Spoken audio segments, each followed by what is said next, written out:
this tides them over on the weekend. At our school, they get 2 meals a day. They get free breakfast for all kids, and then 77% of our kids get free and reduced lunch. Hey guys, I'm Levi Swartout. I'm the student body president here at Cactus High School.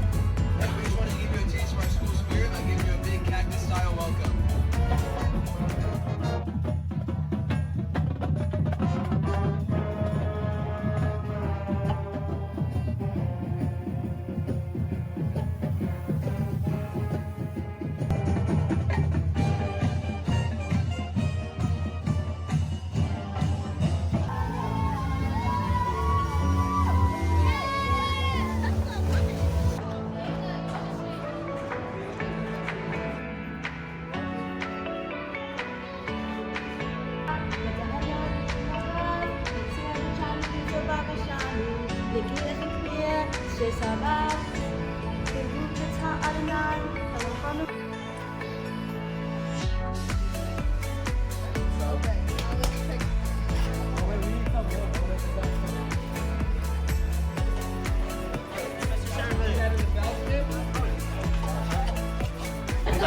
This is about you, the community, coming together and seeing what we do. Allowing us to share our school with you. We hope that as you leave, you are feeling like you are a special part of our community of learners.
I will be taking over. So let's get started with 2.1, Moment of Silence and Pledge of Allegiance.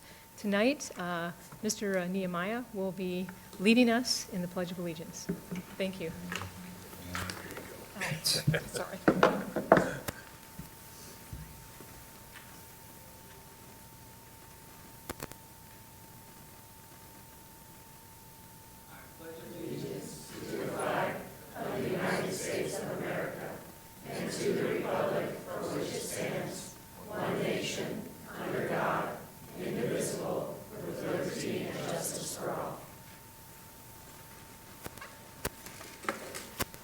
Thank you very much. And Mr. Nehemiah is from Ironwood High School.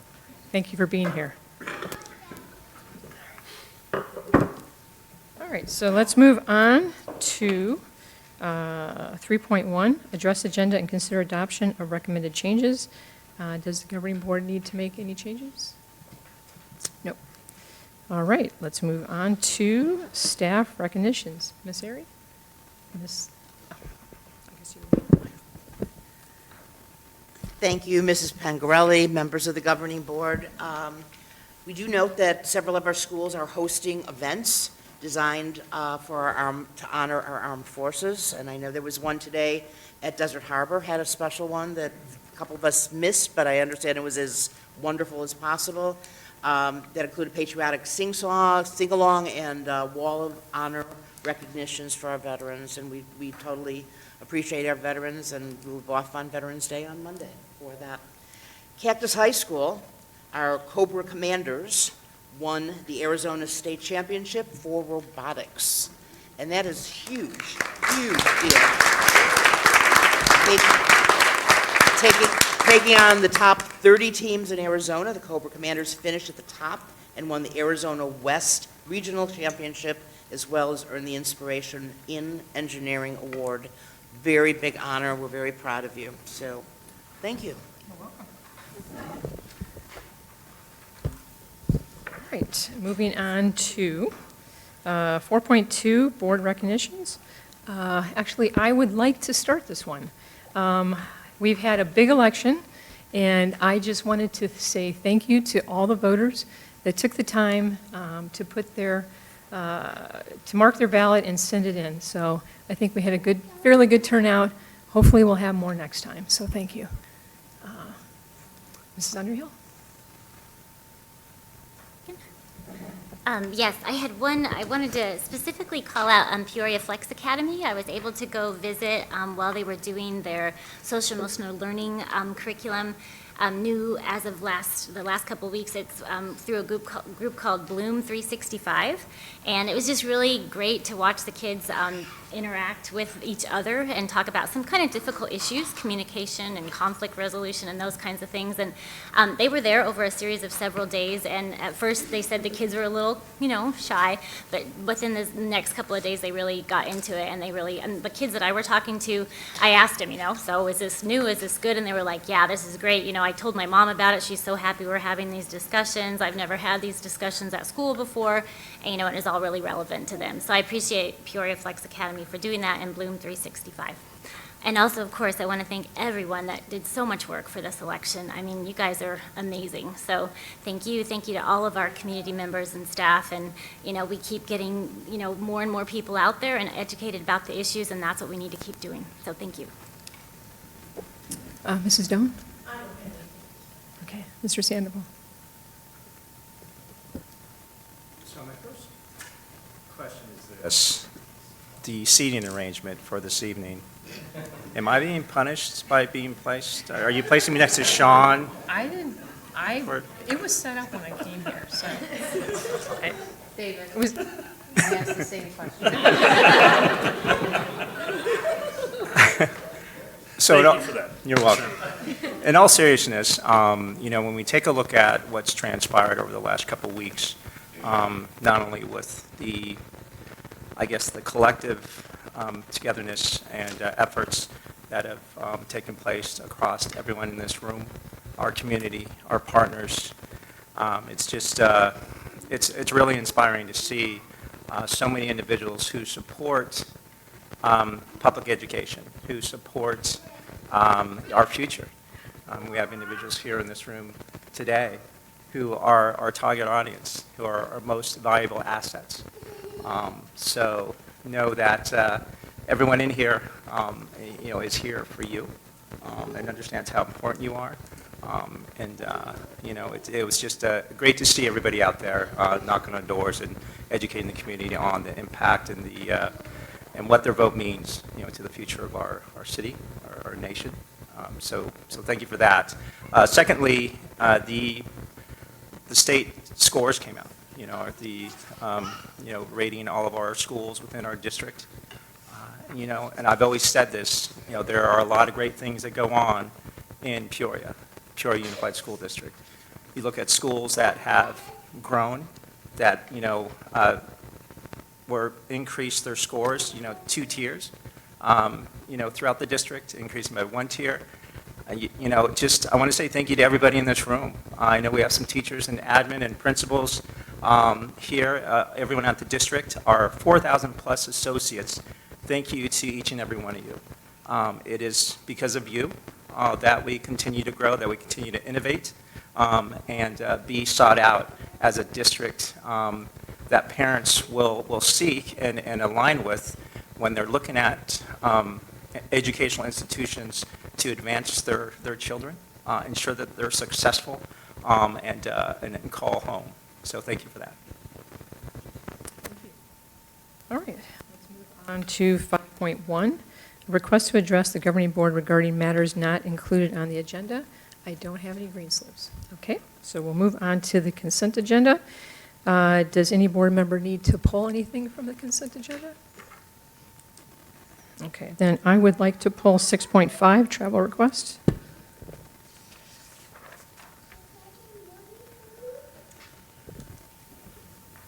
So I would need to have a motion. I haven't done this in a while to approve the rest of it. I know, this is hard. Motion to approve minus 6.5? Okay, I move that we approve the consent agenda minus item 6.5. Second? Oh. Okay. That would be seconded by Mr. Sandoval.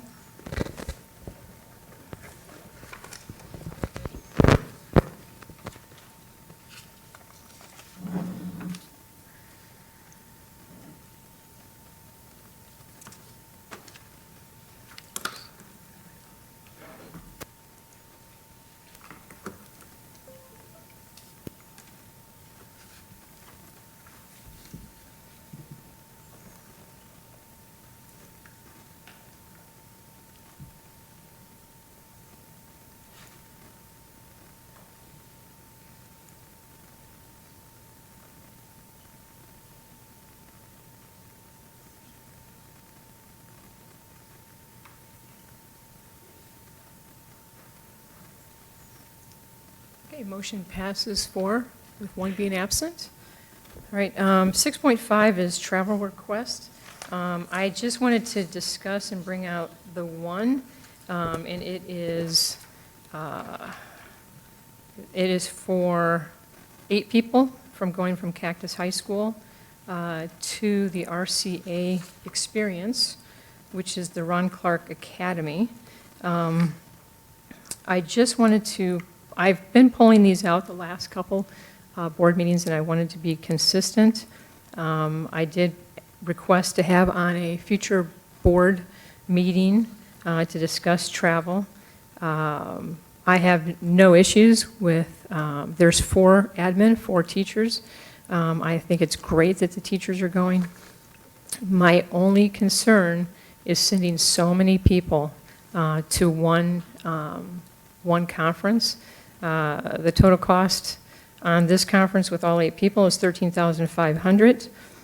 So I want to know what we get out of travel.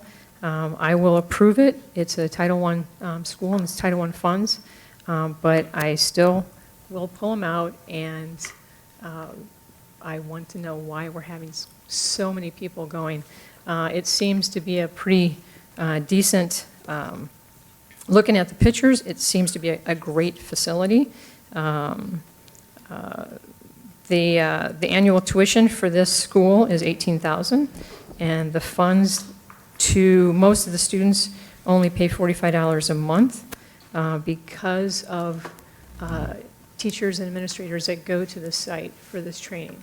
So I think that's great, but again, I want to find out what we're getting out of it. Right now, the only thing I know is that when people come back, they have to fill out 5 questions. And it's mainly a rating 1 to 5.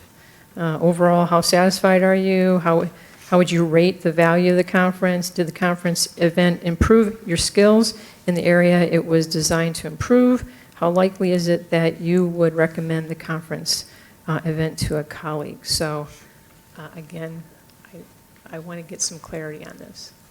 So, well, with that being said, then I move to approve. And, let's see, where are we at now? I'm sorry. Hey, Ms. Pigarelli. Will it be 7.1? Yeah, I think I'm just trying to go down to see it. 7.1? Actually, is there any discussion from any other board member?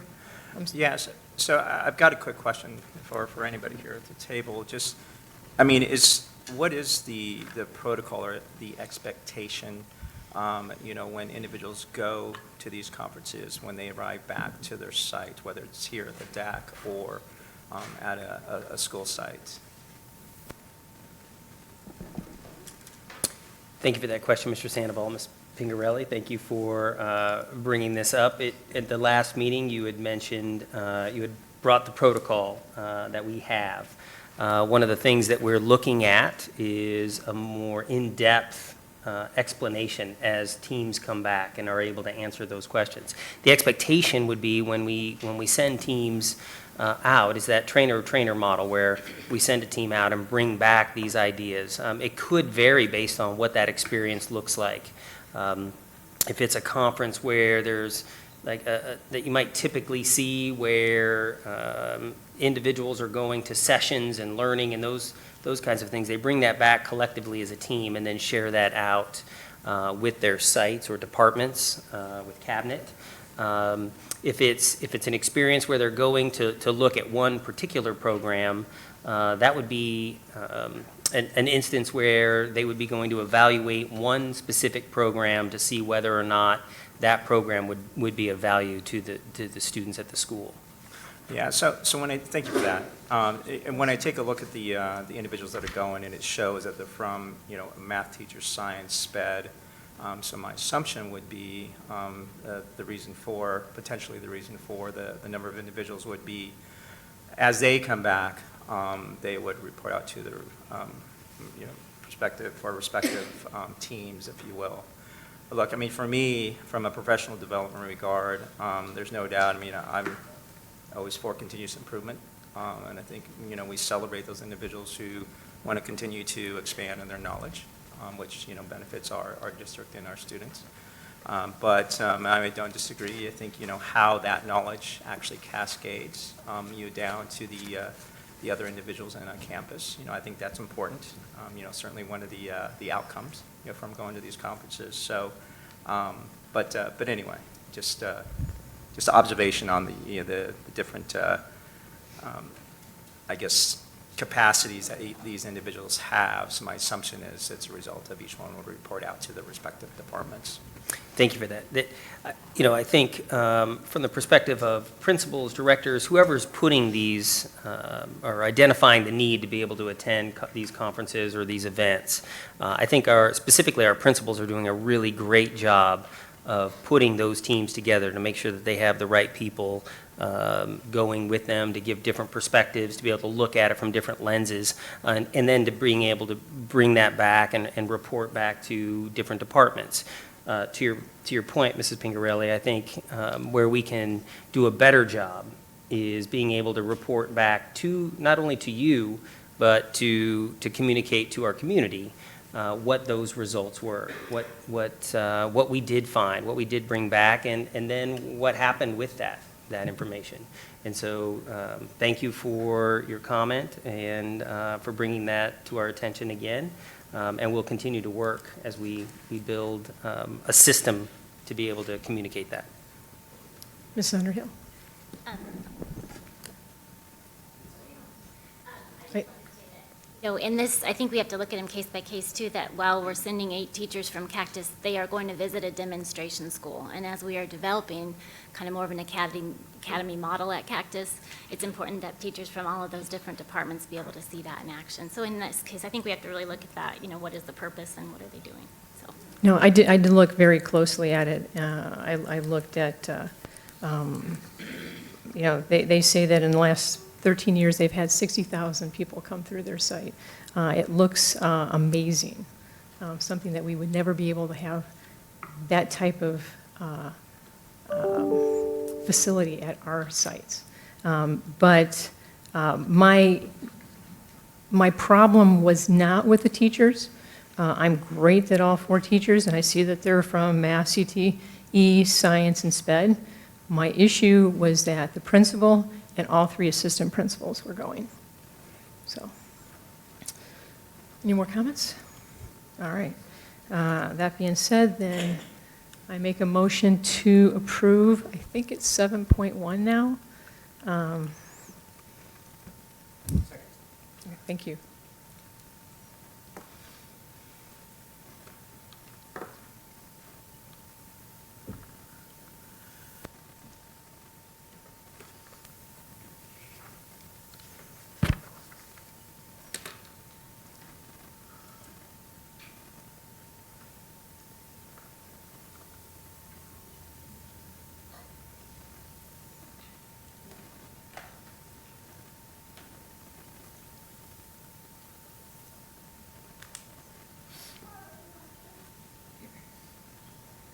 All right, motion passes 4 with 1 being absent.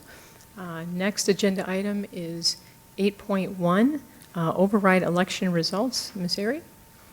Well, good evening, members of the board, Mrs. Pallas Thompson, and a very special welcome to the special guests that we have here that have joined us, and I know we're going to be hearing from them and talking with all of our students here in just a little bit, but welcome, and we're so glad to have you have a seat at the table this evening.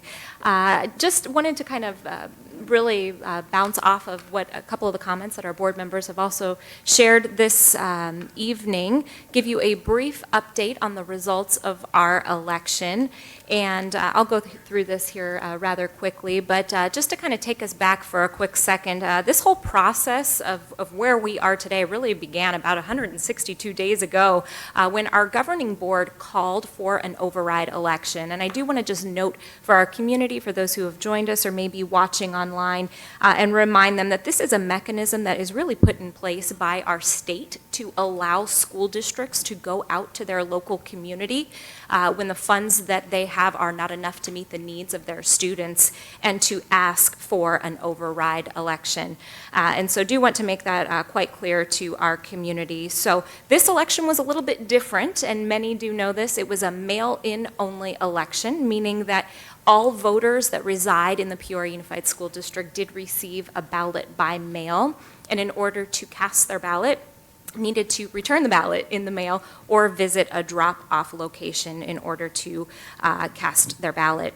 So since May, our district has really gone out to our community to share factual information and try to increase engagement. That has long been a goal for our community, to try to have more of our community actually participate and cast their ballot and make their voice heard. And so we did that through a number of different ways, everything from Facebook Live sessions with our Chief Financial Officer, Ms. Michelle Myers, to a property tax calculator that she also created to make it really easy for our community to understand the impact of our override and make sure that they could make their voice heard. So we used a variety of different tools, and I'm just toggling through so that you could see a few of those. Digitally, media, outreach. So on November 5th, which was Election Day, we received results and shared with our community here. You'll see on the screen that it was indeed too close to call. I will note that we had a substantial increase in voter turnout this year as compared to 2015, which was the last time that we went out to our community for a maintenance and operations override election. So you can see the results on the screen there for November 5th. November 6th, we did have a change there. So if you're pulling out a calculator, or those who have already done this, note that we had about 619 vote span in between our yes and no votes on November 5th. Narrowed that to 432 votes then, November 6th.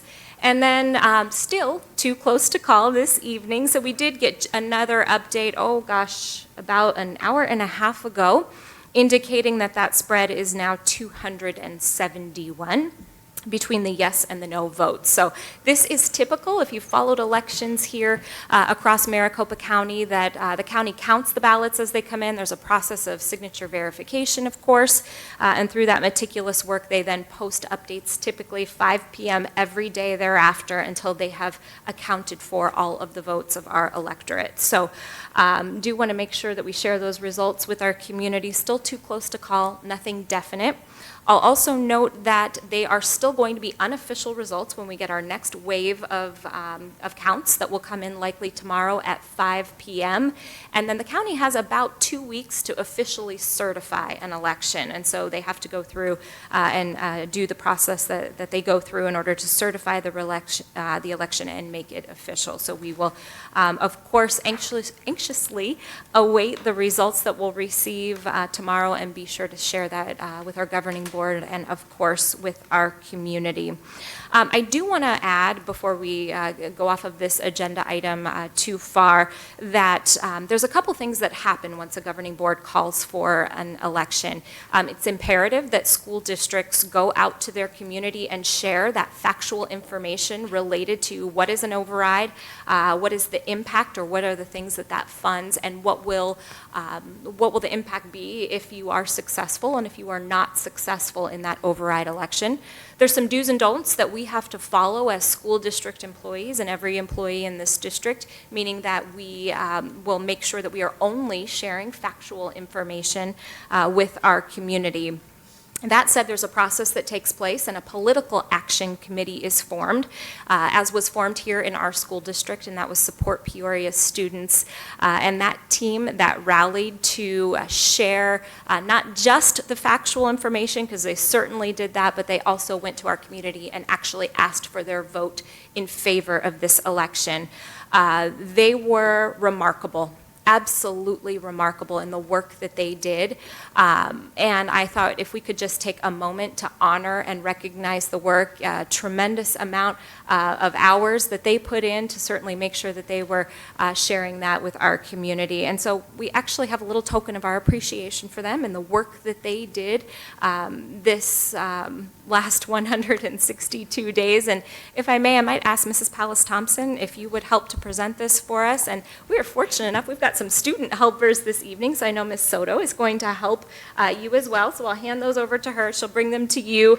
But to our PAC members that are here with us tonight, we'd love to just invite you up here so Mrs. Pallas Thompson can give you a little thank you. So I know I see here in the audience Mr. Michael Gard that's joined us, excuse me, Dr. Gard that's joined us.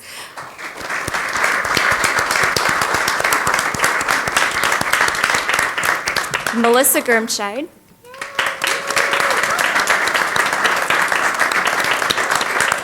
I believe I see Eva Osuna sitting over there.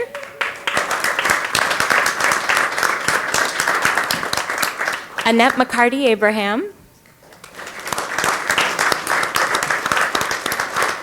And Jill Melinari.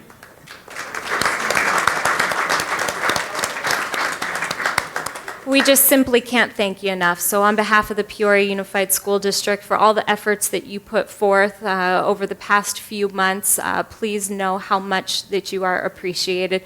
Your passion for this district and for this community does not go unnoticed, so thank you. Thank you. Thank you.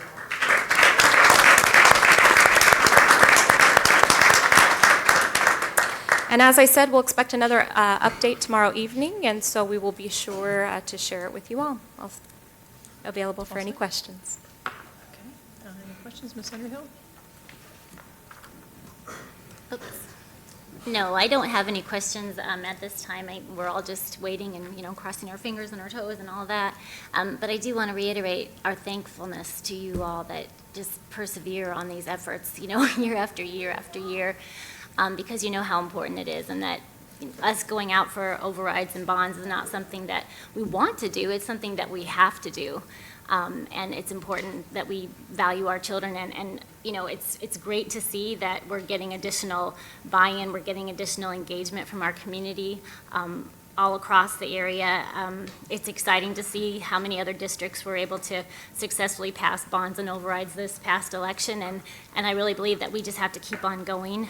Like I said, it's not a situation that we want to be in, but unfortunately, because we've lost over $300 million in the last in the last decade, it's a situation that we are in, and we just have to keep persevering and doing our best. And we'll do our best, and we'll provide an excellent education no matter what, but every little bit helps. So we just greatly, greatly appreciate your efforts, and we can't thank you enough. Thank you. Mrs. Doan? Oh, no, I don't have anything. Mr. Sandoval? Yes, I'll echo what Mrs. Underhill just stated. Thank each and every one of you who are just acknowledged this evening. They say when you have a group of individuals with similar values and beliefs, great things can happen. I think each and every one of you are of high character, great value, and you did a lot of great things out there without question. So thank you for that. All right. Okay, let's move on to 9.1. So it is Budget Facilities Planning and Construction Report, and that can be viewed online for anybody that's interested. Second one, or 9.2, District Budget Report for the month of August 2019. That can also be viewed online. 9.3, 2019 Annual Financial Report and 2019 Food Service Annual Financial Report. That can be viewed online. Let's see, 9.4, Legislative Updates. Ms. Myers, do you have something? Thank you, Mrs. Pingrelli, members of the board. I don't have an update this particular evening. Okay. Thank you. All right. Okay, 9.5, report on upcoming meetings and events. Ms. Erie, do you have? No. Okay. Oh, sorry about that. I don't either. Okay. Stop. No. I had it on silent. And I don't use Siri. Oh, I better not say it. Okay.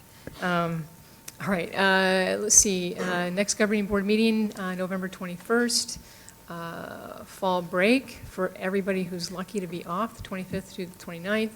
And then superintendent finalist interviews will be coming up on the 9th through the 10th. And actually, I skipped the 18th. That is a special executive session of the governing board for the superintendent search. So we're excited about that one. All right. Yes. I apologize, Mrs. Pingrelli, members of the board. I am noting that you do also have a governing board meeting, a regular governing board meeting on December 12th. I don't see that reflected up there. Just want to make sure our community knows it is the only governing board meeting in December. Thank you. I knew it, but yeah, thank you. All right, then let's move on. I'm sorry, Ms. I just have Doan? a question. Are we, do we have a start date for the 9th and 10th? The, I'm sorry, you're, in December for the, Mrs. Pingrelli, Ms. Doan, a start time on the 9th and the 10th. Those will both be starting in the morning, and we'll get you the official time in a report. thank you. all right. Okay, let's move on to 10.1. Board member opportunity to readdress agenda items. Does anybody want to rehash anything? No. Okay. 10.2, draft agenda for November 21st, 2019 board meeting.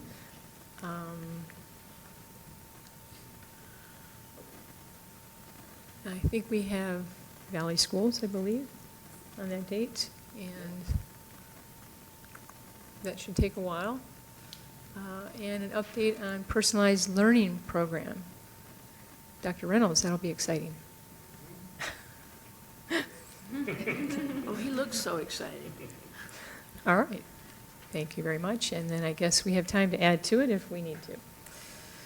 All right. 10.3, request for agenda items for future governing board meetings. Ms. Underhill?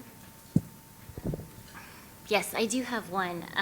I met this last week with Dr. Davidson regarding policy GCCA. It is our leave policy. And I would like to have an agenda item with specific regard to hourly employees and their ability to use or be paid for the use of their discretionary leave during blackout dates or non-work days. Because at this point, we've got lots of hourlies or classified staff that are paid hourly that are kind of discouraged, not necessarily by their supervisor, but because of the nature of their work, from taking time off, but are unable to use or be paid for that discretionary time off during scheduled breaks. So we were just looking at that policy to see if there might be something that we can do to be able to offer those folks the ability to be paid for that discretionary time that they've earned. I'll second. Thank you. Anything else? Okay. Mr. Sandoval? I do not have anything at this point. Really? Okay. Ms. Stone? No, I don't have. All right, and I do not have anything either. All right, so let's move on to 11.1, discussion on board goals. Is, I think I'm starting with that. Okay. Is that how we? Thank you. I don't-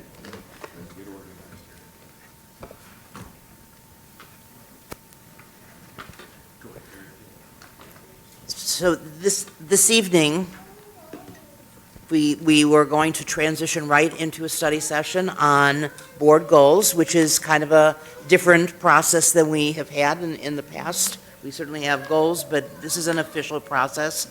And we've invited with us, because it was pretty impressive, a group of young adults, you're not even that young anymore, adults who absolutely were amazing in our SEATS conference that we had with our students. They pointed out that, we're talking about elections over this. Leadership is not about the next election, it's about the next generation. And they were so amazing and so exciting that we invited a group of them in to talk about our vision, our mission. And we spent, and I'll share with you, our students here got together for several hours in the morning and talked about our vision and really said, what do we mean by every student, every day, prepared to shape tomorrow? And we had them divided into different groups, and some of them, and then we had an artist, actually, that was there, doing art as fast as they could, and I forgot what the group's name was, and they were able to really illustrate what our students were talking about. It's pretty impressive. Note that our first vision has been every student, every day, prepared to meet tomorrow, and we asked one of our students, well, what does that actually mean, with meet? And well, that's a bare minimum. Meet is a bare minimum. What you do, and those are some of the things like achievement. We got that. You're helping us shape tomorrow. So what I'd like them to do is, if they could, share with the group, they have nothing, I don't know if they knew what we were going to talk about, but if the group that was sitting there and that's talked about first, every student, what did we mean by that? Could you share? What did you mean by that? Because this is your piece. For us, every student meant everyone being people who maybe don't have the tools or opportunities to do what they have to do every day, as well as just everyone. Even if you can't understand, you can't see, you can use Braille. or you can't hear, we can sign language just to get everybody where they need to be prepared to shape tomorrow. For me, it was more of a conversation about how do we prepare students and other faculty for the real world, and how does it apply in the aspect of maybe not everybody's going to go into the same career path, but they might take some of the knowledge that they gain while in school and apply it to other, topics or projects that they might want to hold. I believe that when we say every student, we mean every single possible student that is enrolled in any school in their district and in general, honestly. And I believe that that includes being able to prepare them for whichever step they may want to go into next, because I know there's a lot of pressure on the youth right now to not only meet tomorrow's expectations, but I believe is to exceed them and kind of create a new path for what it means to be a high school student. So I think that's something that definitely needs to be talked about, and I believe that this is what this whole thing is for.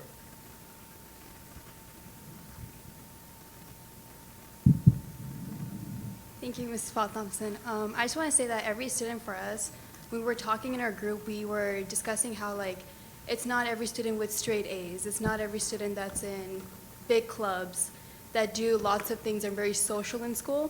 It's students that are, always there and they care for each other. They have the small groups. They sit alone in lunch. It's those type of students that we consider every student every day, because they push themselves to come to school every day, even if they're very sad to come to school, or even if they feel like they don't want to get out of bed because they're scared. So we want to be there for them and to be the representatives and shape their day to make it better, and to always make sure that every student comes with a smile on their face to school. Thank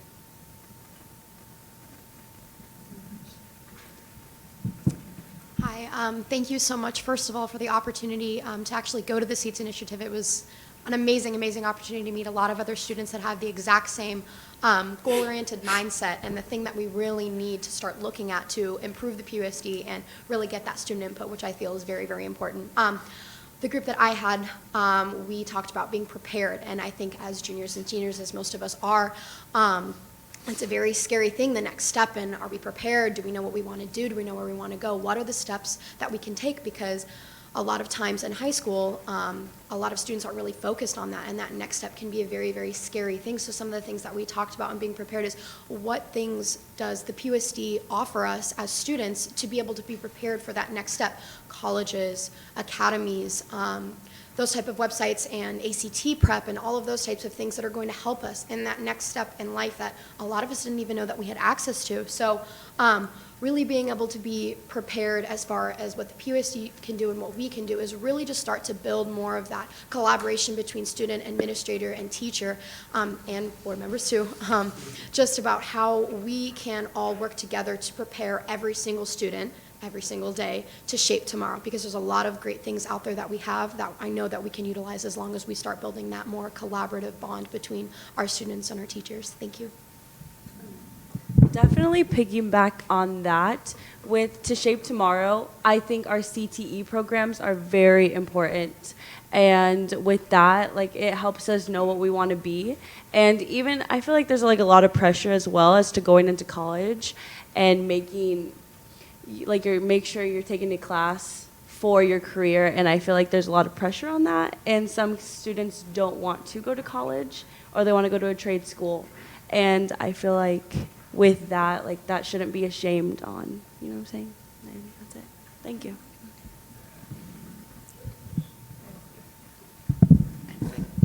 So I was talking to my English 3 teacher, Miss Farrell, today, and she said that she had gone to a conference, and they were talking about things that you can do to help the kids who maybe don't want to learn or maybe don't get it as much. And she said that she had learned that in the past, high school or school in general had gone as far as the smart kids will go and they'll get this job, and the less smart people, they will get these jobs down here.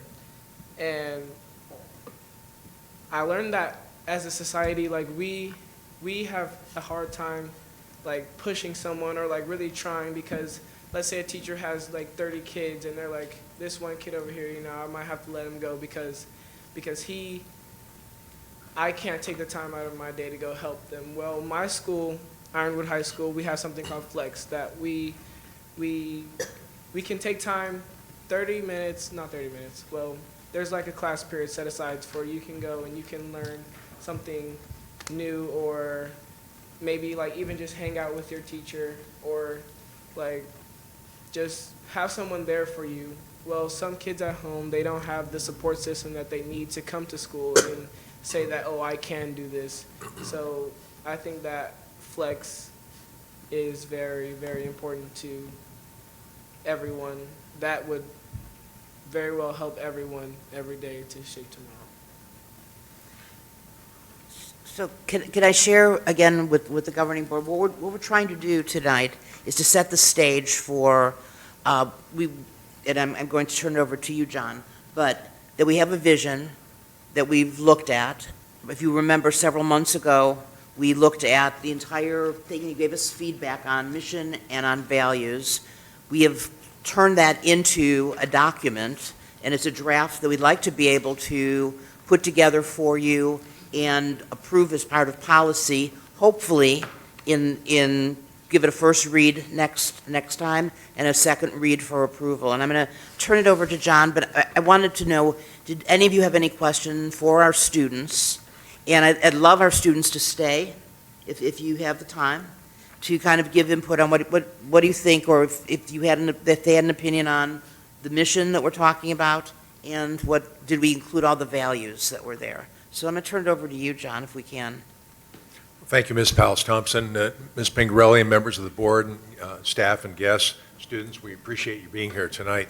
Let me just move to the next slide. I want to just pick up on what Ms. Powles-Thompson was saying about several months ago. She's referring to the board retreat we had in early January, and you'll recall that we brought to you Governing Board Policy A. And that policy is officially called District Vision, Mission, and Values Statement. And pardon me, it had become outdated, and we needed to take a look at that. And so the board discussed that, gave us some very good feedback. Now we decided, as you can tell, to keep the vision the same, every student, every day, prepared to shape tomorrow. But the belief was that the mission statement needed to be reworded, as well as the values. And so in the intervening months since then, we've done a number of things to do exactly that. The Strategic Planning Committee took the guidance and direction that the board provided at the retreat and really did some amazing work to rewrite those things. We also got a substantial amount of feedback through a survey that was issued to all staff. We've kind of vetted the new mission and value statements with other staff, administrators, cabinet, and so forth. So we've had a lot of eyes on it, a lot of good feedback. And so as Ms. Powles-Thompson indicated, we'd like to share the content of the mission and values suggested revisions with you tonight. And then if subject to your direction, we'd like to bring that back as Governing Board Policy A for first read at the next meeting. So I'll start with mission. And what we've done, one of the things that, and I won't go through the whole process we did during the retreat, but it was important that we answer some key questions in the mission statement, and that one of those questions be how we achieve the mission, how we go about achieving the mission. So we start with a paragraph that describes what that mission is. Everybody can read, but I think for the purpose of anybody who may not see the screen, I'll go ahead and read it. The Peoria Unified School District prepares every student for a successful future as a responsible citizen who actively contributes to society, the community, and the workforce. Now, it's important that that mission indicates that who do we do this work for? And of course, that's the students, and we do it on behalf of the community. So they're the group of people that benefit from the work that we do. And that mission is achieved by, and this is very important, we have a series of bullets that describe how we go about achieving that mission. Now, one of the pieces of direction we got from the board at the retreat was we should build this piece around the 4 strategic perspectives that we have. So student success, safety and well-being, stewardship, and community connection. And so as you read through these, you'll see that that's what we've done, and as well as providing some additional information. Creating, maintaining, and delivering quality curriculum and instruction that meets the needs of all students for the 21st century and beyond.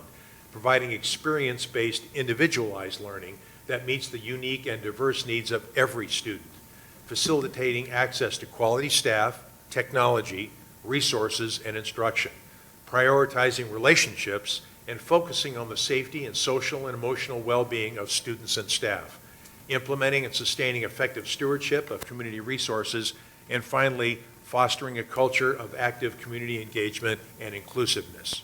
So that's the proposed revision for the mission statement. And we've done something very similar with the values statement that we've revised. There were several values in the previous version of it, and you'll see that there's a smaller number. I wanted to emphasize that after the Strategic Planning Committee, if I can talk, did some work on that. We were also doing the survey of the staff, got a lot of responses back, and it was very gratifying to note that the work that the committee did aligned precisely with the feedback that we got from the staff. And so this is what we've arrived at in terms of 4 value statements. I'm sorry, let me start with this lead-in paragraph, just like we did for the mission. The values of the Peoria Unified School District are grounded in our focus on people, staff, students, parents, and community members. These values shape behavior and drive us to achieve our shared vision and mission. And so here are the values. Collaboration. Our collective capacity requires active engagement, meaningful inclusiveness, and trust among stakeholders. Excellence. Our actions are driven by clarity of purpose, a focus on results, and an unwavering commitment to continuous improvement. Equity. Our behaviors are informed through opportunities that ensure equitable access for all staff and students to be successful. And finally, integrity. Our consistent and uncompromising adherence to strong moral and ethical principles are illustrated through our words and behavior. So those are the 2 statements, mission and vision. And what I'm going to do now is turn it back over to Ms. Pallas-Thompson. Actually, one more thing, sorry. I'm just can't get enough of talking here. I wanted to go back and say that one of the other pieces of direction during the retreat, again, I've mentioned it, is that the mission should be built around strategic perspectives. Likewise, when we talked about setting board goals, and this has been a few meetings ago, we talked about the idea that there should be complete alignment between the goals that the board has and our strategic plan. And so you might have a big hint there. There's 4 quadrants in this graphic right here. But essentially what that means is we want to make sure the goals from the board inform us and help us to align better our strategic plan. Now you'll see under the 4 perspectives that there are 2, 3, or 4 words or phrases there. Those are, we use a lot of words to describe these, but these are components of the perspective or strands. We've been talking a lot lately about strands indicating that they're strategic lines of thought within each of those perspectives. So for example, our student success definition currently has 3 components or 3 strands: achievement, life readiness, and careers. And then you can read the other ones as well. And so those 3 areas you'll see as we build out the rest of the strategic plan are where we actually think of, incorporate strategic approaches, and develop goals around those areas in each one of those strategic perspectives. So as you develop your goals, we'll make sure that our goals and our strategic approaches align with your goals. Now, Mrs. Pallas-Thompson. Well, thank you. Let me back this up if I can, Sure. Mrs. Pangarelli. And then this is really a study session, so let's kind of open some of this up to everybody who's around the table here. If we can back up one more time to our vision, our values, our mission statement first, our mission. Okay. You've had a chance to look at it, and our principals, our administrators this morning had a look at it. We visited with all of them, who were available this morning. And as you'll note, we put in a couple of changes that you said, hey, we think this should be added, like the word technology was not included before, probably should be, if we're trying to be 21st century. So that was included. Inclusiveness, I think there was a question on whether we should have some more piece, because diversity and inclusiveness are not the same. But reaction to this from Anybody who's around the table?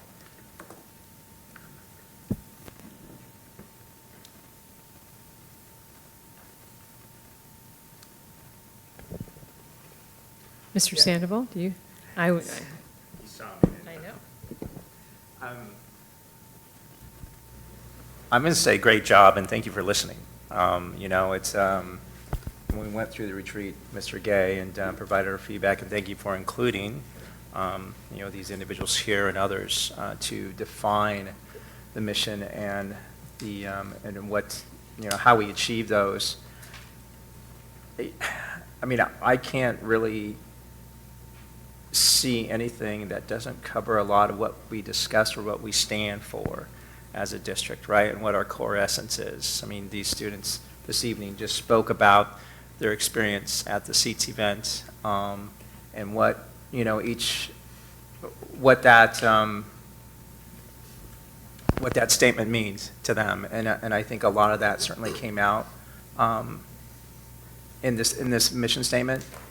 I mean, I would love to hear from the individuals who helped, you know, formulate the mission and these bullets, and get their feedback on, you know, how it does align with, you know, PUSD and certainly our why as a district, right? I mean, I don't know if anyone out in the audience would like to speak about, you know, how this may align or not with the district, even from a student perspective.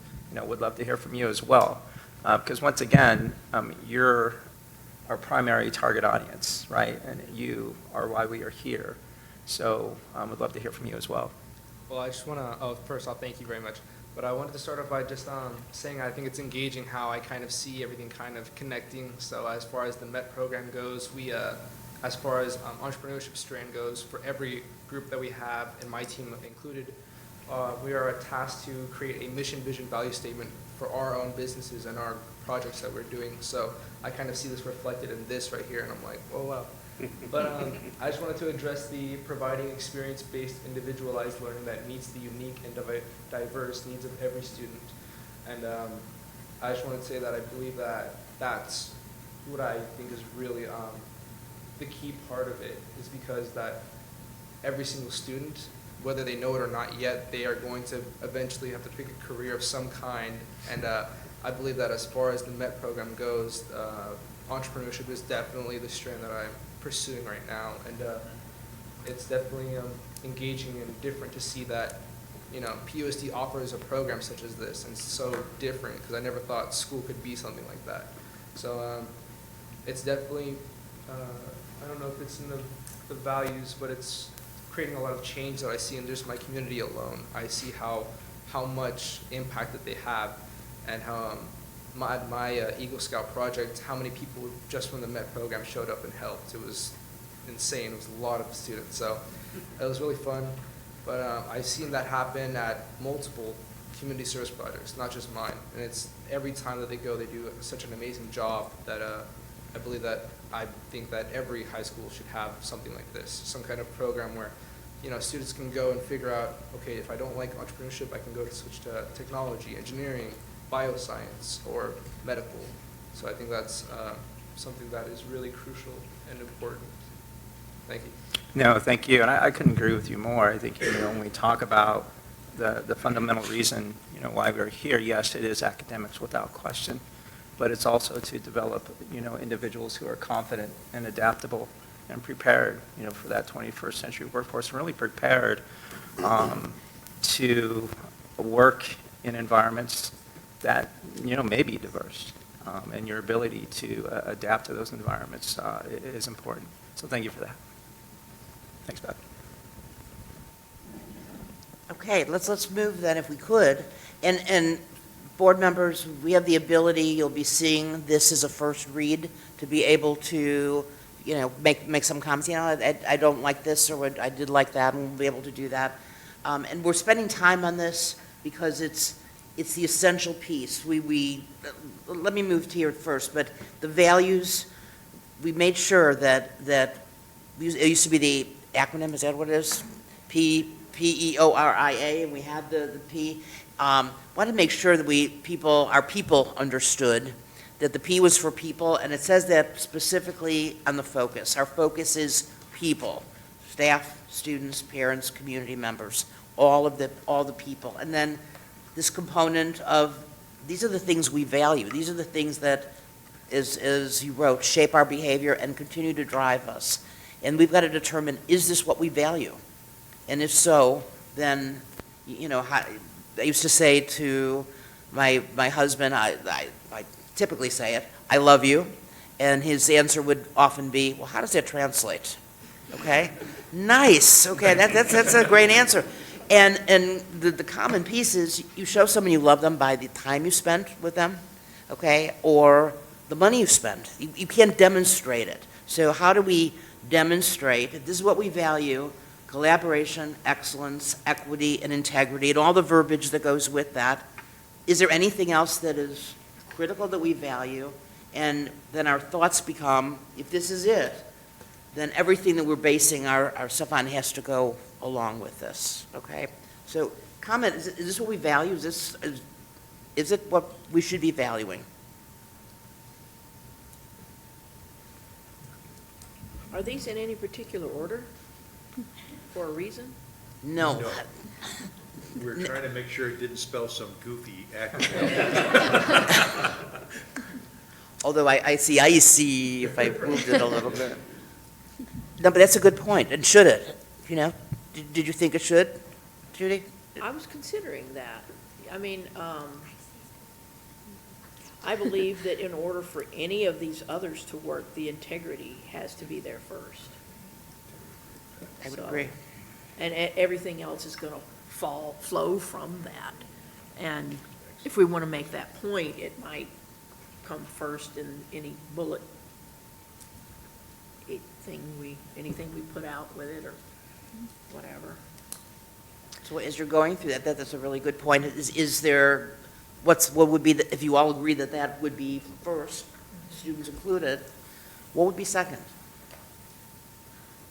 I really like the part about collaboration, because that's really what the SEATS initiative was about, was getting collaboration between the students and the administrators and just kind of the teachers. It says an active engagement, meaningful inclusiveness, and trust among stakeholders. But that meaningful inclusiveness meaning including every single student and every single opinion that can come from even the most diverse of the populations at each of our schools. And I really think that if we were to have something go second, that collaboration would be something that's great there, because getting that impact and getting that feedback back from students is something that, as we start to implement that more, that would only uphold the values that that we have here at the PUSD. So I definitely think that collaboration should be considered in there as well. Mm-hmm.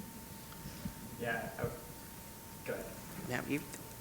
Just to kind of, in my head, I'm thinking that all four of the values should be prioritized as a number one. I believe that collaboration should be a main priority. I believe that excellence should be a main priority. So to kind of number them as to which one is more important than the other kind of seems strange in my head, at least. But I do believe that all of them, it makes sense. You know, integrity kind of falls in line with honor.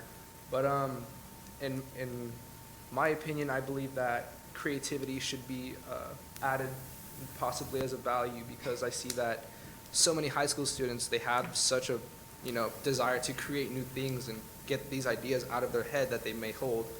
And I think that as far as me at the MET program, that's kind of my outlet. That's where I can create, as much as I want to an extent. But I do believe that collaboration and, all the four values up here are very important, but I believe that creativity is just as or more important than all the values up here as well. Thank you. I'm glad you said that, because one word that seemed to be missing for me, and I don't know if it has to be a main value or just somewhere, is innovation. Because we talk about innovation a lot, and we're very innovative from my standpoint as far as our MET program, our CTE. So creativity, innovation, just something that is like reaching forward a little bit, I guess, to me. But otherwise, I think it's amazing. And good Lord, you guys have done a lot of work on this, so good job. I know it's difficult to get it down, but it's awesome. So. Madam President, if I could offer a comment. This is a study, we're just. Yeah, based on your comments there just a moment ago, Louis, yes. Values are often said to be what collectively defines the organization's sense of what's right and good. And in that sense, it's also been said that they're all non-negotiable, and you can't just apply one or the other or two of them or four of them. You always have to apply all of them. So the idea of not having an order it makes a lot of sense, at least in that context. David, thoughts? No, Mr. I'm sorry. You might go. Sorry, I'd like to add, collaboration is everyone pushing everybody to be better. So I feel like collaboration being second would make sense because you're going to collaborate, you're going to push this person to increase integrity, excellence, equity, all four of them. So I feel like collaboration is a very important piece to it. I would like to say I wasn't particularly looking to number each of the points, but just that if we were going to put them in an order that people read first, like that, because everything does flow from your integrity, your honor. That was my point there, not to just order everything in any particular order, but it was just a little fine tuning. I was hoping to maybe, but I agree with the comments that have been made. But I was just kind of thinking that we're going to put this out. It's going to be available for everybody to see, and I just kind of thought that the integrity and things would seem to flow from that. That was like a foundational thing for me. Of course, I believe that. A lot of the things that we do at the Met wouldn't be able to be done without integrity or honor among students. So it's definitely a collaboration between students and teachers or staff members that allows us to, go out to like POC warehouses or go to IKEA or go to, cool places to, get that idea of creativity or innovation. Right. But as far as creativity and innovation goes, I believe that those topics or ideas are really necessary just to keep kind of pushing the boundaries as to what being a high school student is or being a student in general means. And I believe that it's important in that sense that we can keep, pushing the envelope as to what we can create or what we can do in our communities alone, and then, take that and apply it to the real world and, exceed the expectations that students are supposed to meet. Do you believe that would help pull in maybe some disengaged students? Of course. Because that is a primary goal, is to pull in those that are disengaged too. Of course. I was a student that was not really engaged in a lot of, things in high school.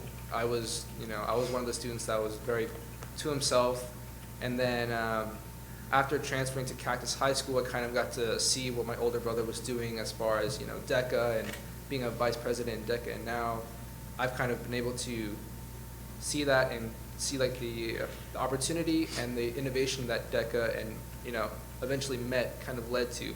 So, now I'm DECA president and I'm involved in Med and a Boy Scout. So it's definitely kind of led me to create something of myself and really push the envelope of what it means to be like a senior or just an 18-year-old kid.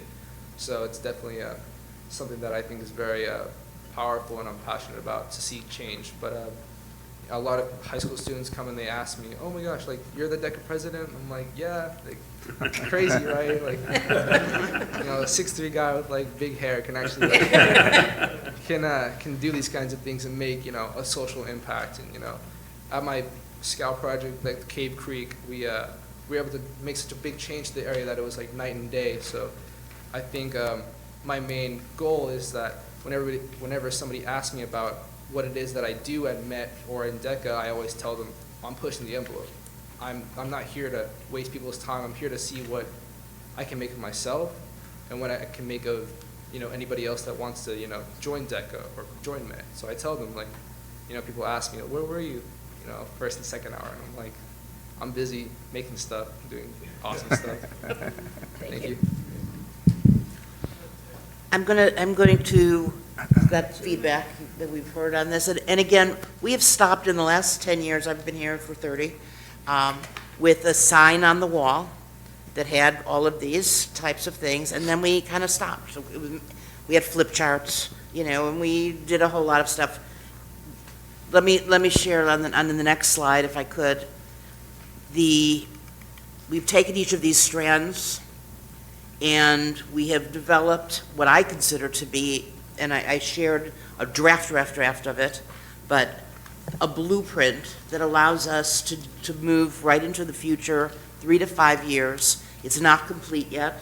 Part of it was waiting to see the outcomes of our override and to see how do we prioritize some of certainly the financial components that go with each of these. How are they interrelated? Talking about a couple other strands, but it is, I believe, a really outstanding beginning blueprint. We'll probably put it in a vault at some point, and in the next 50 years, somebody will look at it and go, oh, isn't that cute, what they did? But I really do believe it has an opportunity right now to be something that really puts us in a place to say, wait a minute, let's review this. What did we say we were doing on each of these areas, and making that commitment and making John happy that we are moving along. So to that point, you've had a chance, you didn't have to really go through it, and this is, you guys don't have this, but let's go to the next slide if we could.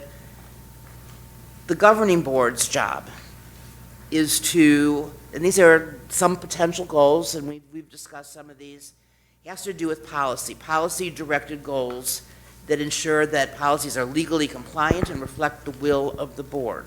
So some of the goals we're dealing with here, in my world, it has to do with policy, procedure, protocol, and how we do business.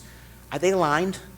Okay, and how do we know? Are our policies, for example, up to date? Over the last 2 years, we were pretty much out of compliance with some of the ASBA types of things. We now are right on target, but we have, as John would say, we have to look at some of the goals and say, are these even applicable anymore? You know, do we need goals on a fountain pen, you know, when we have none? So we have to really go and review and take a look at those. Financially, the budget. Two of the major things is policy, budget, and budget priorities, and making sure that in an example, you'll come up with your own examples of goals for the board have to do with, are we in fact making sure that the way we're spending money has to do with accountability and has to do with what you're expecting on those areas. And then the third, in some of these, is hiring of the superintendent and making sure then that the superintendent is adopted and you've monitored the goals and say, well, here's what you said you were going to do. Are you doing it? And is it aligned? And is it continuing? And then certainly board operations could be goals that we deal with because it won't get done. And you kind of did that at your retreat, and you kind of held firm on timing. Specific district performance goals having to do with strategic perspective, and then adoption of these goals by administration. So I'm going to turn this over right now to Dr. Reynolds, to the next component in this. It has to do with, you see the strategic plan, and from a visual, we have superintendent, budget, policy. And the goals that you create, I mean, I know there's a lot of projects, like if we want to do a project on voting for kids, that's a project, that's not necessarily a goal. We have to see what are the goals that you want to do and when we start with your component. I know Mrs. Sejas Martinez is not here, and this is a big, she's wanted to do this for not long, her entire term.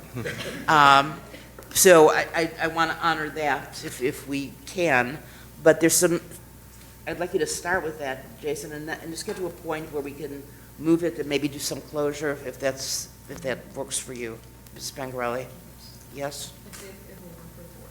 And then this, she walks in now. Well, I can give you an update. She just landed. So we don't anticipate her anytime soon. So if now is the appropriate time, I mean, you basically have hit on the components. We wanted to create a graphic to help guide your conversation as you start talking about your goals. And if you back up just one, please. we obviously have the bullet points here, and that can help guide. But what we were thinking, as Mrs. Powell Thompson and I were talking about what process might be helpful in facilitating that, it is then the graphic of organizing those bullets into 3 areas. Your relationship and how you both hire and evaluate and guide the superintendent, and how he or she works with the rest of the district. Also then in the area of budget and what things that as a group you can control, and you can and what areas you're going to use to allocate resources and to approve or disapprove where we are putting those dollars. And not necessarily just dollars. We have budget up there, but it really is resources.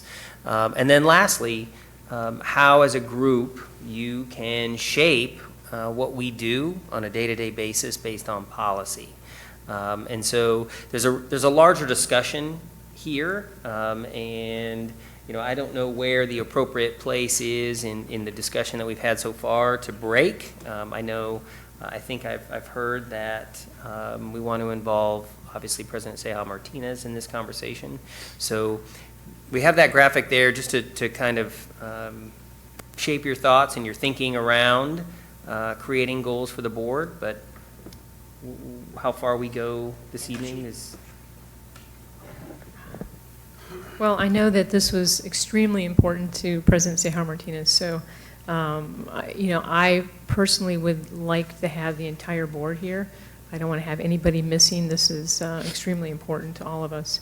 I just want to get the board's feeling. I would rather wait and put the rest of it off until she's able to be here, until everybody's able to be here. Mr. Sandoval, your thoughts? No, I would agree. I mean, his recommendation to take like an hour break until she gets here, or or push this to a subsequent. I would say I would push it to, because I think our students probably want to go home and study. They look like they're having a great time. No, I agree, 100%.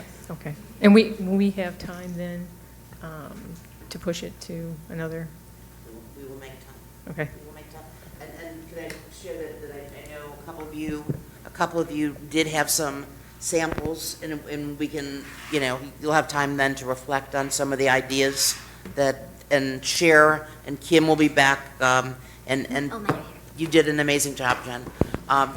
Kim will be back next week, and then we will, any ideas you have for goals, we'll do it, and then we'll set the board agenda up to make this happen.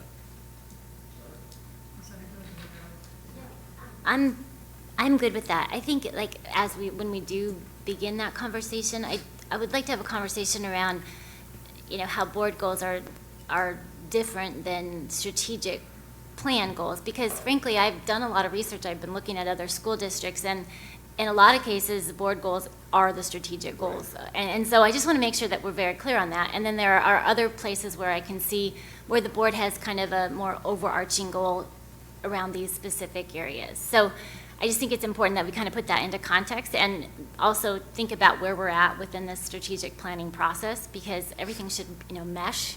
And our goal really as a board should be to, ensure success of our strategic plan. So I want to make sure that we put that in context before we jump in. And yeah, I did put together a few things that I thought were kind of the overarching piece, so we'll share that with you. Yeah, no, thank you for that, Ms. Underhill. I would agree. I mean, I think there are some areas, some perspectives that we really haven't taken a deep dive into from a strategic plan perspective, and to be able to be a little more informed there, which will help us, truly define goals that are relevant, for the district and our students. I think also for me is also, how we look at, our role as board members. Yes, we have our main, if you take a look at, the main, I guess, purview, if you will, of a governing board, there are 4 or 5 bullets, right? But I think overall, we're also here to, ask questions and bring a different lens about how do we support the district in executing on a strategic plan ensuring fidelity of the plan, et cetera, right? I think those are some of the discussions that I would like to definitely entertain, as we get further into this process. Well, Ms. Stone? I'd like to say that it's been very encouraging to me to see the new strategic plan being developed and now to work on board goals, because in the time I've been on the board, it seems like we just do whatever comes up because it has come up. And all of a sudden, here it is, and we have to do it. And we didn't have any plan to get things done, to make changes that needed to be made. And I really appreciate the work that's been done on this, and everybody that did it. And I think that we are making some significant progress, and we are making some changes that needed to be made, and not just whatever slaps us in the face next. So I'm very much looking forward to this discussion. Anything else? So yeah, the draft document is fabulous, and it's very, very comprehensive. So my question is, sort of what are the next steps on that plan, and what is the timeline? Because I think, at least I was kind of thinking about the plan and my response to it, and and so I want to make sure that we're both kind of moving in this at the same time. You know what I'm saying? And I know there's specificity levels of things in there that you're just starting to talk about, right? And so I guess what I'm saying is, what is sort of the timeline, and how does that coincide with us actually setting goals? John, you want to go with that, or me?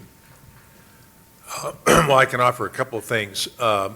Next step, certainly, with regard to that document itself, is that we're already talking about adding timelines. You mentioned timelines for all the various projects and strategies that are identified in there. Those, the plan is a 5-year plan. We're in year 1, and we're doing work. It's not like we're waiting for the plan to be done. But, and so we're going to be adding that, as well as resource and budget estimates and things of that nature.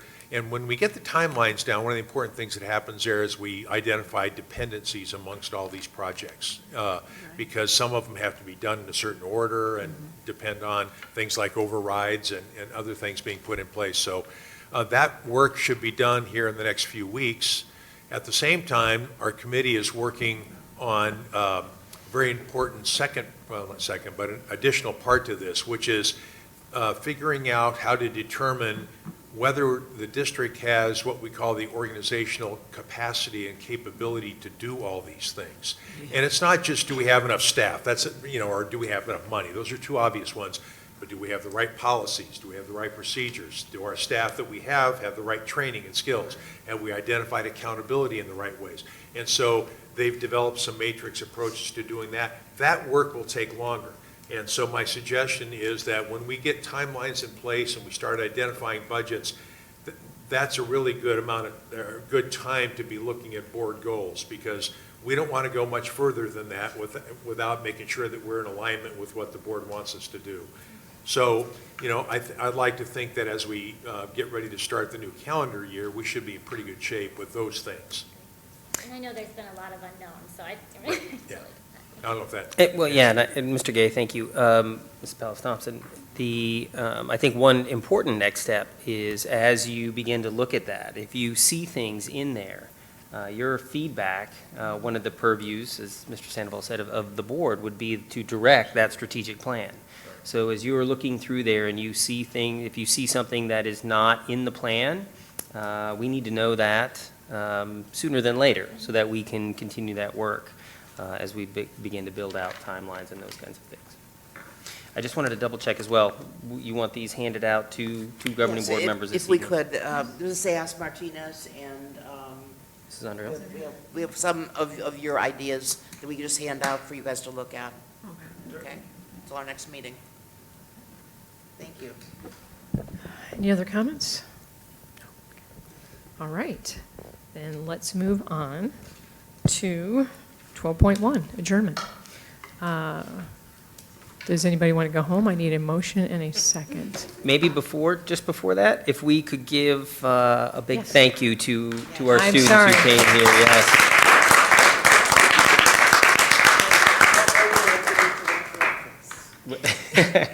Yeah, Mrs. Palace-Thompson asked, 18? how old do you have to be to I think run 18. for governing board? I believe it's 18. Maybe we'll see you up here soon. We're thinking. Thank you very much. So do we get a motion? Do we get a motion and a second? All right, I move that we adjourn. Okay. All in favor, say aye. Aye. All opposed? All right, we're going home. Thank you very much. See, David, I think we agree.